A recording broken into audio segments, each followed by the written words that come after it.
வெள்ளை கருப்பாம்பூச்சியை பார்த்துட்டேயா அப்படின்னு ஒரு நண்பர் வந்து சொன்னார். வெள்ளை கருப்பாம்பூச்சியை பார்த்தீங்களா? ஆமாங்க, ஒரு யூடியூப்பில் சொன்னாங்க, வெள்ளை கருப்பாம்பூச்சியை பார்த்தா பணம் பெருகுமா. கேட்க நல்லா தான் இருந்தது. அதேபோல் செவிற்றில் ஊறக்கூடிய சில பூச்சிகளையும் சொன்னார். இதெல்லாம் பார்த்தா வீட்டில் இருந்தால் செல்வம் கொட்டோன்னு கொட்டும் பாஸ் அப்படின்னார். தெரியாமல் போச்சேயா. ஆனால் வெள்ளைக்காரனுக்கும் இது தெரியல பாருங்க.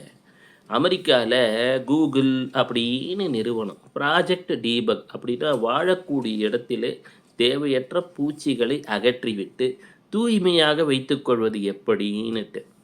ஆனால் என்ன இதில் விசேஷம்னா, அவன் ஊரில் பணம் நிறையா இருக்குது, பணத்தோட மதிப்பும் அதிகமாக இருக்குது, ஆயுளும் அதிகமாகத்தான் இருக்கிறது. எது அறிவுக்கு உட்படும் என்பதை நாம் யோசிக்க வேண்டும். அன்னை மகாலட்சுமியின் 108 நாமங்களில் ஒன்று ஓம் சுத்தாயை நமக. எங்கே தூய்மையாக வைத்துக் கொள்கிறார்களோ, எங்கே பூச்சி எல்லாம் இல்லாமல் நீட்னஸ் இருக்கோ, அங்கே நான் இருப்பேன் என்பதாக பொருள்.